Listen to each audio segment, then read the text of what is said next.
দোকানের যে sub sandwich অনেকটা ওই টাইপের হয়েছে।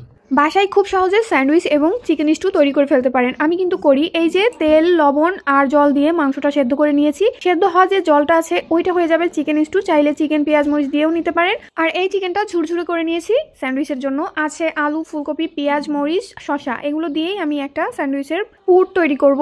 শামুর বাবা বাসায় ছিল না, আর শামুকেও বললাম স্টুটাও খাবে না, এ কারণে আমি খেয়ে নিয়েছি। ওটা আমার ভিডিও করতে মনে নাই। আসলে চিন্তা ছিল ভালো একটা স্যান্ডউইচ তৈরি করার। সুস্বাদু খাবার এবং ভালো মানুষ, দুজনের ভাগ্য একই রকম। তাদেরকে মানুষ গোগ্রাসে গিলতে থাকে, কিন্তু তাদের জন্য কোনো কিছু অবশিষ্ট থাকে না। ভালো হওয়া দোষের কিছু না, তবে বোকা হওয়া দোষের, অবশ্যই দোষের। আপনি যত বোকা থাকবেন মানুষ আপনাকে তত বেশি ইউজ করবে। কোনো রকম কারণ ছাড়াই শুধুমাত্র জেলাস ফিল করে কেউ যদি কারো ক্ষতি করতে চান, কাজটা কিন্তু একদমই ঠিক করবেন না। কারো তিল পরিমাণ ক্ষতিও যদি করে থাকেন, এর থেকে বেশি আপনাকে ভুগতে হবে। এটা নিয়তি, এটা কোনো অভিশাপ নয়। তবে মানসিকভাবে শান্তি পাবেন যদি মানুষের সামান্য উপকার করে থাকেন। সাময়িকভাবে আপনার মনে হতে পারে আমি এই কাজটা করে লাভবান হলাম, আমাকে তো কেউ দেখলো না, জানলো না। ভুল ভাবছেন। উপরওয়ালা সবার খবর রাখেন, সবকিছু দেখেন।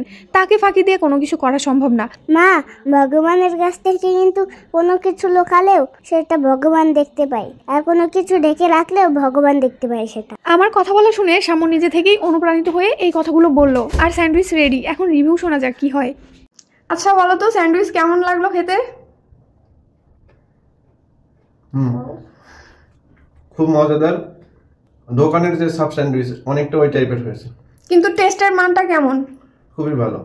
আমার তো মনে হয় দোকানের থেকে আরো বেশি ভালো, এমনকি চিজ ছাড়াই যে এত বেশি টেস্টি।